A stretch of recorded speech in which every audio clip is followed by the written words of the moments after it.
आज धरती पर सबसे बड़ा स्कॉर्पियन पाया जाता है जायंट फॉरेस्ट स्कॉर्पियन, जो 23 सेंटीमीटर यानी 9 इंच तक लंबे होते हैं। लेकिन वही आप इसके 428 मिलियन साल पहले पाए जाने वाले पूर्वजों को देखोगे तो वो 8 फीट से भी ज्यादा लंबे हुआ करते थे।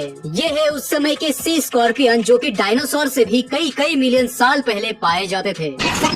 आपने ये बात तो सुनी होगी कि पिराना इतनी खतरनाक होती है कि चंद सेकंड में ही किसी भी इंसान को खाकर हड्डियों का ढांचा बना सकती है। लेकिन ऐसा करना आज के पिरानास के लिए तो मुश्किल होगा, लेकिन वही 10 मिलियन साल पहले पाए जाने वाले मेगा पिराना के लिए ये चुटकियों का खेल होगा। ये मेगा पिराना आज के कुत्तों के जितना बड़ा हुआ करता था और इसका बाइट फोर्स इतना था कि ये कछुओं के शेल को भी तोड़ सकता था। अगर ये फिर से जिंदा हो गए तो आप अपनी जान कैसे बचाओगे, ये मुझे कमेंट में जरूर बताना।